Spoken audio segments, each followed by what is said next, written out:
Hi everyone, this is Stephanie at Hightower Stitching with today's video. It's number 197 and it's really pretty. It comes from the Love of Quilting magazine. It's this year's March, April 2023 and page 38. And it's called the Arrow Point in the magazine, and it's also called the Arrowhead and different names. And what's so neat about it is we're going to look at the 6 steps for making the block a particular way that's a little different. Talk about a couple of my musings about what if. And then I'm going to sew the block together as this third section. And here's a picture of the quilt. And you can see that it has gray connecting the colors. And there are 30 blocks in here. And they end up to be about 8 inches. And we're going to do something with the fabric that we're going to start with the 8 inches, but we're going to end up with a 9-inch block. And that's kind of fun. And that's why I was drawn to it, because I said, well, this is just another way to do it. I think I've done the arrowhead before, but this was a different way to do it. So let's go ahead and start.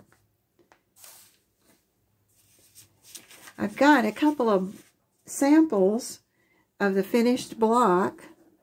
Here's one. And you can see on this one, you've only got 2 colors. You've got the color that's going to connect all the blocks, which in this case I started with a white. And then you start and you do the other color and you do the variety of colors. And as I said, there were 30 blocks in here. So she chose 6 colors and then repeated each one of those fabrics 5 times. And it works really well if you look at the width of the fabric and you cut an 8-inch strip across and then starch it.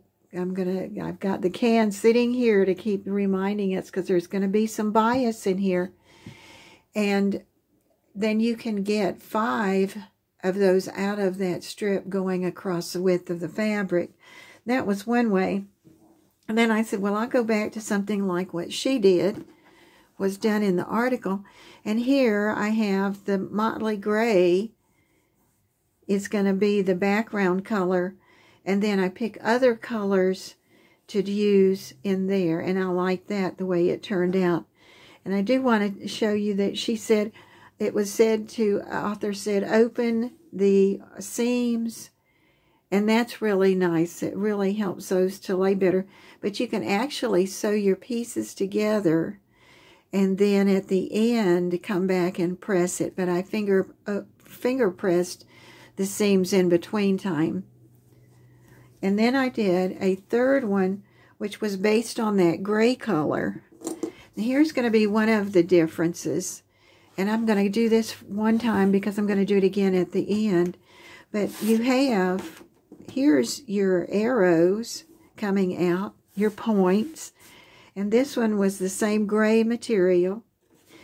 And I didn't have a 9-inch square. So I cut one from a piece of plastic.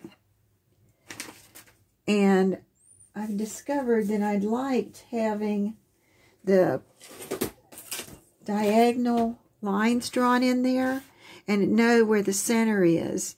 So, and this is a little heavier piece, and you could trace it and then cut it out. Or if you're very careful, you can cut around with your cutter. So here's what's going to happen when you get, this is the block when it's finished. All right, but you got one more step, and that's going to be to bring in something. If you have a 9-inch square, you can do it with that. You can make your own. This is going to be the easiest for me, because you can see I have where I marked those black lines going from point to point. That sits right on that line right there, and you can see it's going to take off these end pieces over there. But then before I cut, this is like when we did before. Check several things. Check that line and see how close it is.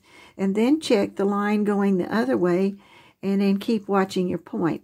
That sounds like a lot, but you get it. And it's very, very close. And when you get it as close as you want, you take your cutter, and with this one, I'm going to be very careful, and I'm going to cut off that point. I'm going to cut off that. I'm going to cut all 4 of them all the way around. And that's a good tip for cutting those. And then you'll end up with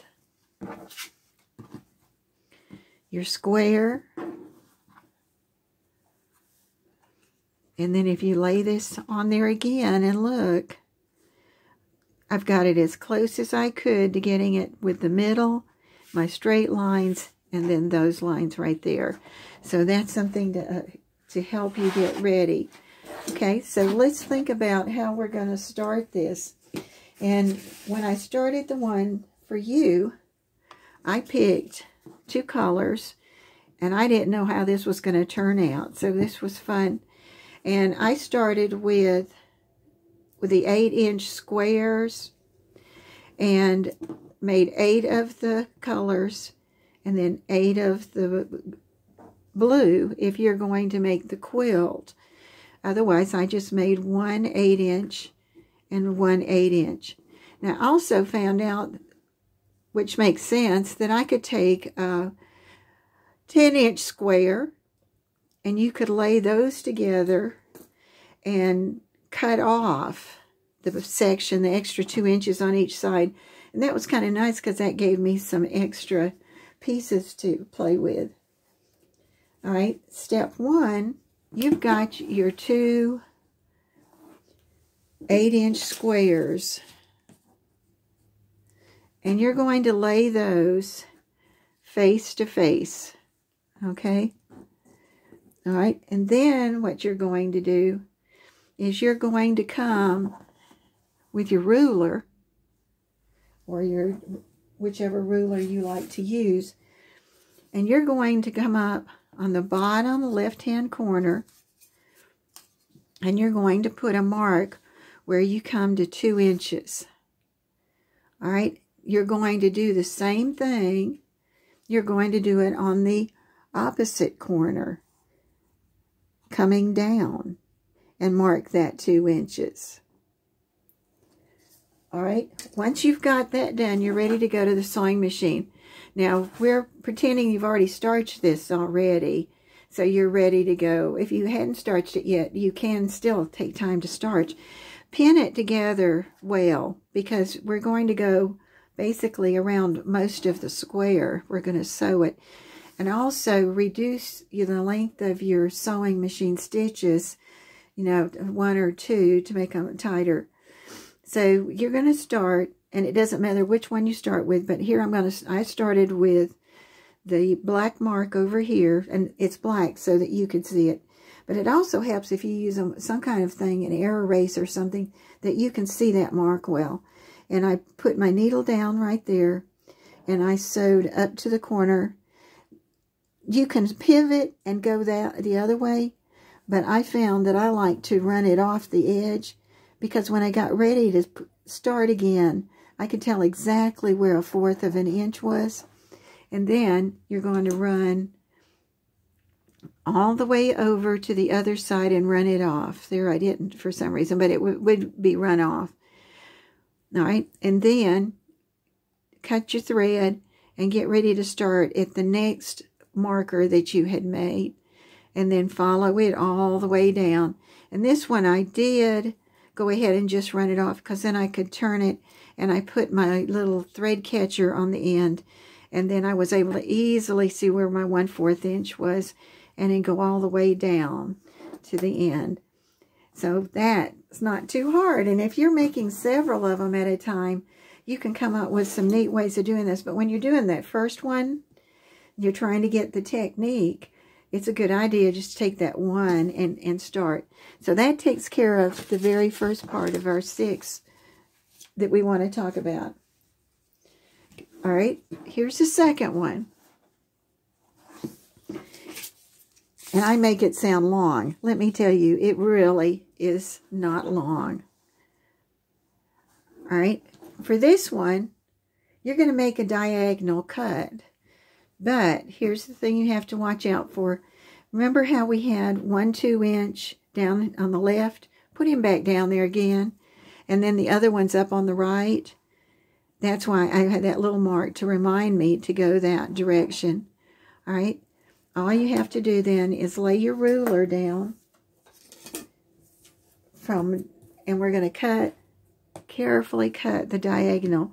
Now we're going to start getting into the bias edges. So after this, we're going to be careful, but then go ahead and cut straight up that line that I've made red, and that's step 2.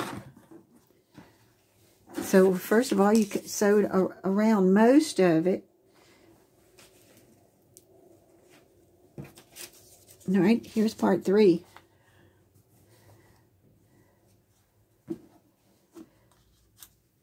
Then we'll pull those off. All right, we had this sitting like this with the 2-inch up here and the 2-inch up down here when we got ready to do the diagonal cut. Okay, now take and lay the 2-inch and the other 2-inch together.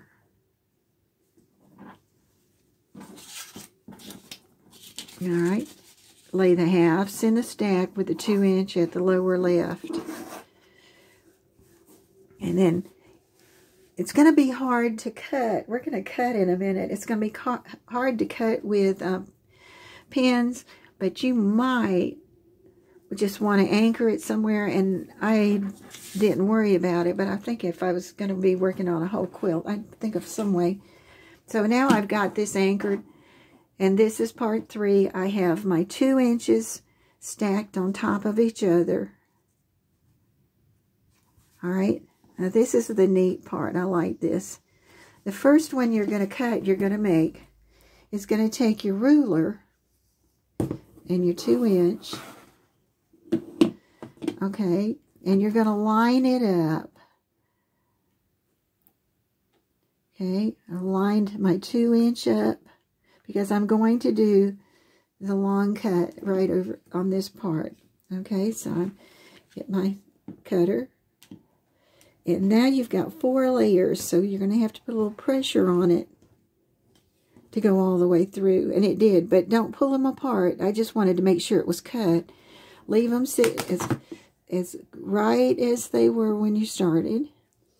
And so far, that pin right there has worked pretty good to hold that in place. I might take another one and put this one over here to hold this stack together. Now what we're going to do is we're going to make the second cut. We had 2 cuts that we wanted to make on this part. So take your ruler, line your 2-inch up with the bottom. All right, now I'm going to cut again.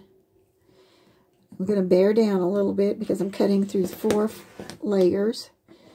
There, and there, and there. Looks like I got all my cuts made. All right, and then what you're going to do is you're going to take the pieces that are sewed together and you are going to go and press those open very carefully. And do not iron, but simply use a little steam and pick up your iron and set it down. But if you've already finger pressed this, that really helps, because you see, it's ready for me to take the iron and just set it down and then pick it back up. And you'll have 2 of these. You will have, these are just plain cuts. Don't throw them away. You're going to need them. You got 4. Then you have a 4 patch.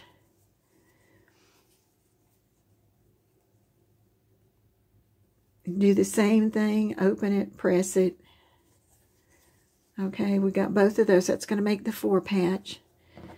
And then you have 1 more set of arrows. And you open those the same way. Okay, So let's move that out of the way. Because the next thing you do is you lay the pieces out. We did our cuts and we pressed our seams. All right, now we're going to lay it out.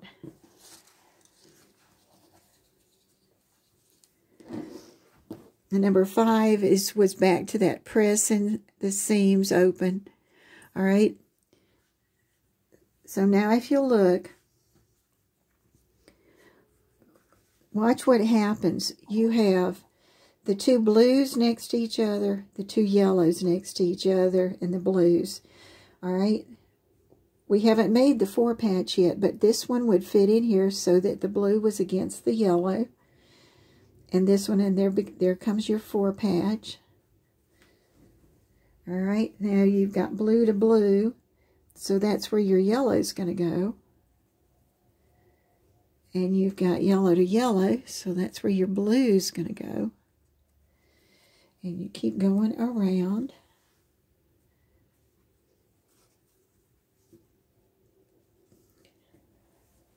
And there it is before we sew it. Having a little mat that you can, things will stick to so that you can carry them with you. Because what I do is I carry this into the other room where the sewing machine is, and I sit down and sew it. Now, when you get ready to sew it, that's going to be number 6. If you'll look, you have the 3 diagonal rows. One comes across the top, that's 1. We're going to sew those 2 on to that. Then we have the second row. Now you're going to have to sew your 4 patch together first, and then sew your arrows on. And then you come down to your last diagonal. And you're going to do the same as you did on the first one, and sew that on there. All right, then again, you're going to want to sew along here to connect this, and along there to connect that to the rest of it. So we've got it all ready to go. All right. That's that one. And see, this little board I just carried in the other room. It could be a bigger board. You know, I've got a bigger board too. But for this was going to be easy to do that way. All right. And because I can, and the magic of this camera being able to shut off, here was my finished block, and you can tell it's totally finished because I have already come in and I have laid down my template on there, and I've tried to get my lines as close as I can going up, and my center is right there to help me get it correct. I have shaved off that outside edge, and now we have a 9-inch square, and you're going to need 30 of those put together. Well, then I started thinking, this was our second thing. I called it my musings or my what ifs, because I like what ifs. And I said, well, what if I used a 10-inch square? What if I started with a 10-inch square? And you know where I got a 10-inch square was from those cake layers. So I went and pulled a couple of cake layers. And this is the second what ifs that I did. So I went back to it. And this is what I ended up with. And it is, I started with the 10-inch. And here you can see where your bias really starts in. And I started with a 10, and I ended up with an 11.5 block. And so if you wanted to make it a quick, faster one, then you could use that. But I did the same steps. I marked the 2 inches on the 2 corners, the bottom and the top. I stitched it the same. Everything was exactly the same except when I got ready to cut off the extra part. And it was so big, and I could sort of tell what was going to happen because of my points. So I just laid this on here and cut off the little arrow head out there and out there. and around. And I ended up, and they checked it that it was 11.5 inches and trimmed it if I needed to. And there again, you can see how having the seams open makes it late. Well, before I ever thought about actually doing it that way, I said, what if I took a 10-inch square? If I put two musings together, I said, what if I took a 10-inch square, and what if I cut one of those two squares and put two colors together. Okay, so these were the halves that I had left that I cut off. Now, you can't use those again, and I'm going to show you why as we look at the diagram. Those will be great extras, though, and for what you might use that on your border. Because when you get ready to use the 10-inch square, you're going to do everything that we talked about and put your 2-inch here and your 2-inch here. You're going to stitch all the way around. But this is back to the one piece. All right, I backtracked on myself. Go back to where we're only thinking of one piece made out of two colors. And take and lay those on each other. Let's pretend like this is the whole square. The squares are laid on each other. All right. You're going to sew the diagonal, which would have been right here.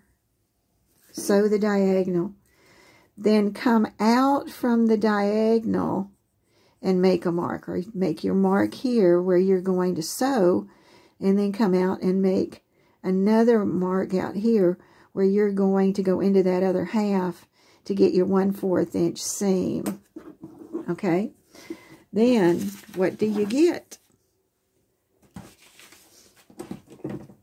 I kind of like this because it gave me a lot of possibilities for when I got ready to put my blocks together, if I was using that same set of layer cakes, that same set of 10 inches.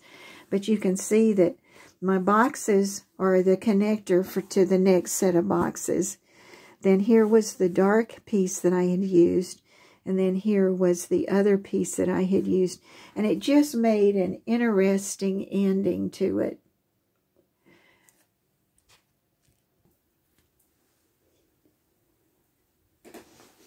All right, and the last part, if you wanted to watch sewing it together, I'm going to start. I decided I'm going to go ahead and do my 4 squares out of the middle first, because then it makes it really easy to go ahead and do the diagonal rows. And I've still got my stitch small, because like this piece is very small.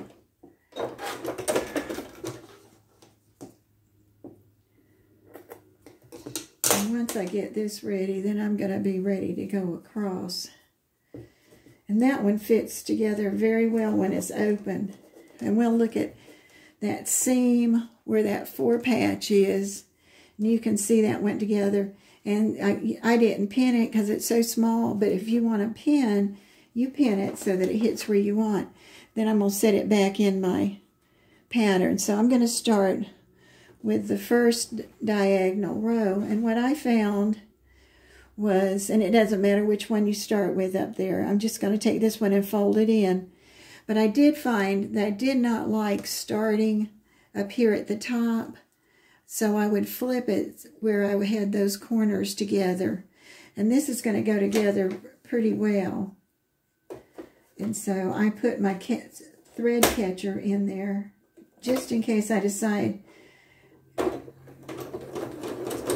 want to keep going. So there's a 4th, right? And now, because I've got this all set up, I'm just going to keep going. I'm not going to go back to the first row yet. I'll do that in a minute. But I'm going to go down to my 4 patch. I'm going to take and flip one of my arrows, the right arrow, back over. And I'm going to look at this to see where it's hitting. And I want that one to be right. So I'm going to take the pin and I'm going to hook it to the left side because that's the part that's going to go under the needle first. But I'm going to not run over the needle. All right, and 1/4 inch. I'm going to mash it with my hand and pull the pin out.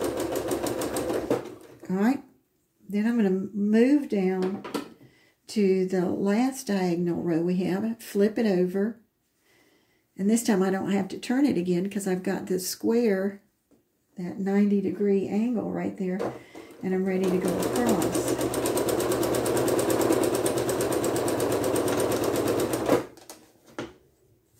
Now this is just when you're doing one block, and when you get ready and come up with the ways to do your, if you want to do chain stitching, depending on what colors you're using. But then I'm going to go ahead and I'm going to finger press that open. It lays really nice. All right, and I know that that was the first row up here at the top. So I'm going to take the last piece of that row. I'm going to set that on there. This time I'm going to turn it again, because I like to start at that 90-degree. Okay, I'm going to move that over just a little bit. I'm going to make sure it's not going to catch that other one, but I can still keep going. And I like this, because if you do a lot of sewing, it sure is nice not to see a lot of thread in the trash can. All right, and when you see this one, you can tell this is your 9-patch row. I just like this because it went together so well. I was really surprised at how this blue and yellow looked. I'm going to get the last of that row, which was the other part of my another arrow part. I'm going to take and lay it on there, but then I'm going to look at it again. And then you say, well, that's a lot of trouble. Well, I just want them to look right. And I don't want to have to come and take it back out. Sometimes I still do, but okay, I'm not going to sew into that one, so I'm going to come out just a little bit there. Okay, now I'm ready to start. Make sure it's going where I want. I'm going to pull my pin out, keep my finger on it. All right, cut the next one off, which was the bottom row, which is missing its blue piece. And yes, there it is. So I'm going to flip it over. I've got my 90-degree, and right there it is. But there again, I don't like starting up there. It doesn't want to do that well. Where here it'll just catch and go. And now there are no pieces left. One thing I did find out, that one piece of material I had, that big 10-inch one, it was slicker than I thought it was going to be. Now this time I'm only taking off 2 parts, and I left the other one on there so I could hook onto it, because I wish I had pinned it more or sprayed it more, because the bias, and you could see there was a little bit of stretching. So now I've got 1 point and I've got the middle. I'm going to look and make sure I got the right one, and I do. Now this time I start pinning in the middle. Just because. You say just because. Everybody does things differently. And then I'm going to move it out here. This one would have been finger pressed open. And I'm going to connect those two.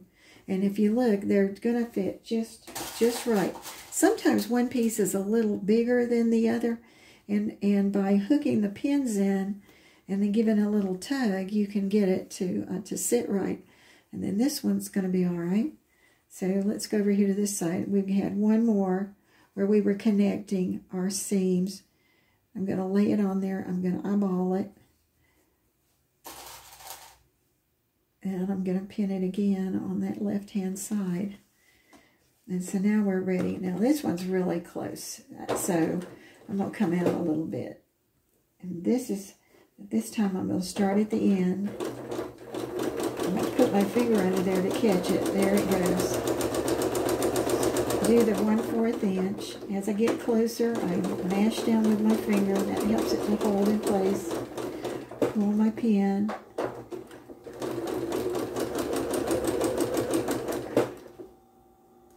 The last one didn't there. Making sure it was open. And then I want to take and come over here.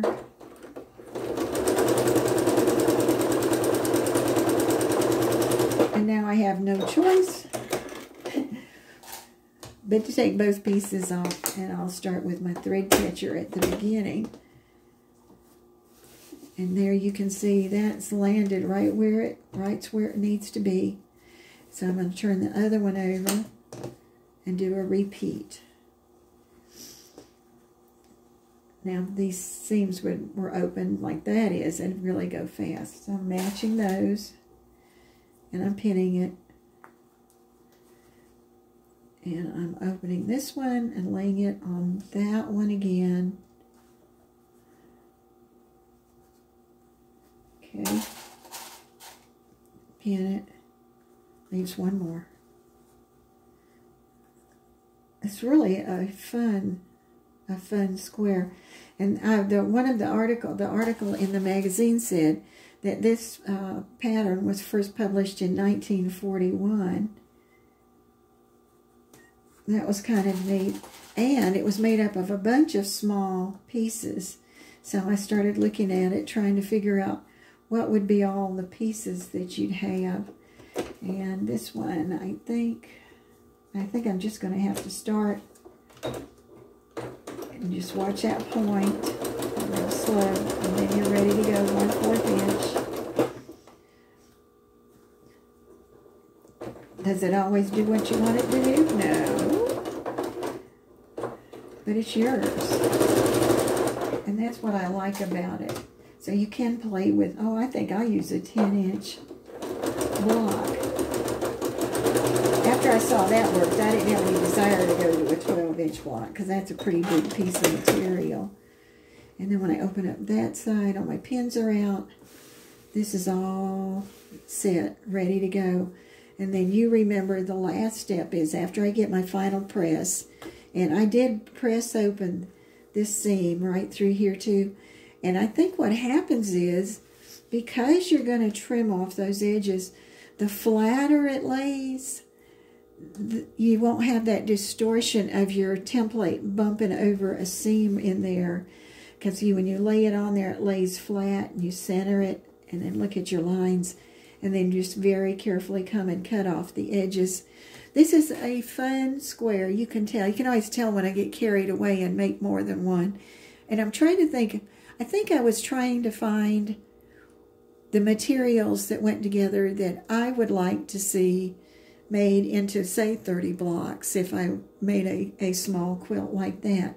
But this is Stephanie at Hightower Stitching. I hope you enjoyed that. If I've forgotten anything, I will put it in the description. I'll try and put other things in the description too. And I have time codes now so that if you just need to jump to this part, that you can. I hope you enjoyed this. Please subscribe and let me know you were here. Thank you.